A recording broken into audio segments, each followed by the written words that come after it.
సికింద్రాబాద్ ఉజ్జయిని మహంకాళి బోనాలకు సర్వం సిద్ధమయ్యాయి.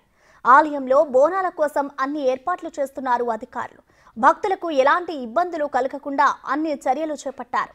ఆదివారం, సోమవారం బోనాల సంబరాలు ఉంటాయి. కట్టుదిట్టమైన భద్రతను ఏర్పాటు చేశారు పోలీసులు. స్థానికుల సలహాలు, సూచనలతో ప్రత్యేక ఏర్పాట్లు చేసినట్లు పోలీసులు తెలిపారు.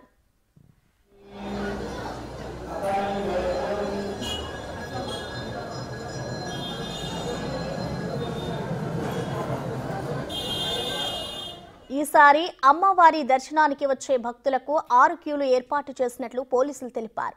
బారికేడ్స్ ను కూడా సిద్ధం చేస్తున్నట్లు తెలిపారు. మహిళల కోసం షీ టీమ్స్ సిద్ధం చేస్తున్నట్లు పోలీసులు వెల్లడించారు. 6 క్యూ లైన్లో సాధారణ భక్తుల కోసం 2 క్యూలు, బోనం ఎత్తుకున్న వారి కోసం 2 క్యూలు, పాసెస్ ఉన్న వారికి 2 క్యూలు ఏర్పాటు చేశారు. ఇక ఆలయ పరిసరాలంతా కూడా సీసీ కెమెరాల నిఘా ఉంటుందన్నారు. ఆలయం దగ్గరి భద్రత మొత్తం కమాండ్ కంట్రోల్ సెంటర్ నుంచి మానిటరింగ్ చేస్తామన్నారు పోలీసులు.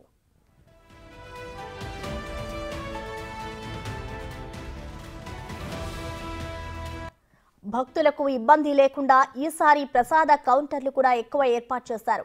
శివశక్తి జోగినీలకు ప్రత్యేక సమయం కేటాయించారు. మధ్యాహ్నం 1:30 నుంచి సాయంత్రం 4 గంటల వరకు నేరుగా బాటా పాయింట్ నుంచి రావాలని శివశక్తి జోగినీలకు తెలిపామన్నారు పోలీసులు.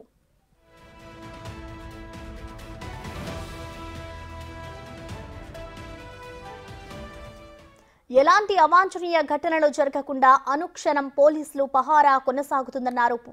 ఆలయం పరిసరాల్లో 1500 మంది పోలీసులు, 100 సీసీ కెమెరాలు ఏర్పాటు చేశామన్నారు. ఆలయ పరిసరాల్లోకి ప్రైవేటు వాహనాలకు అనుమతి లేదని పోలీసులు స్పష్టం చేశారు.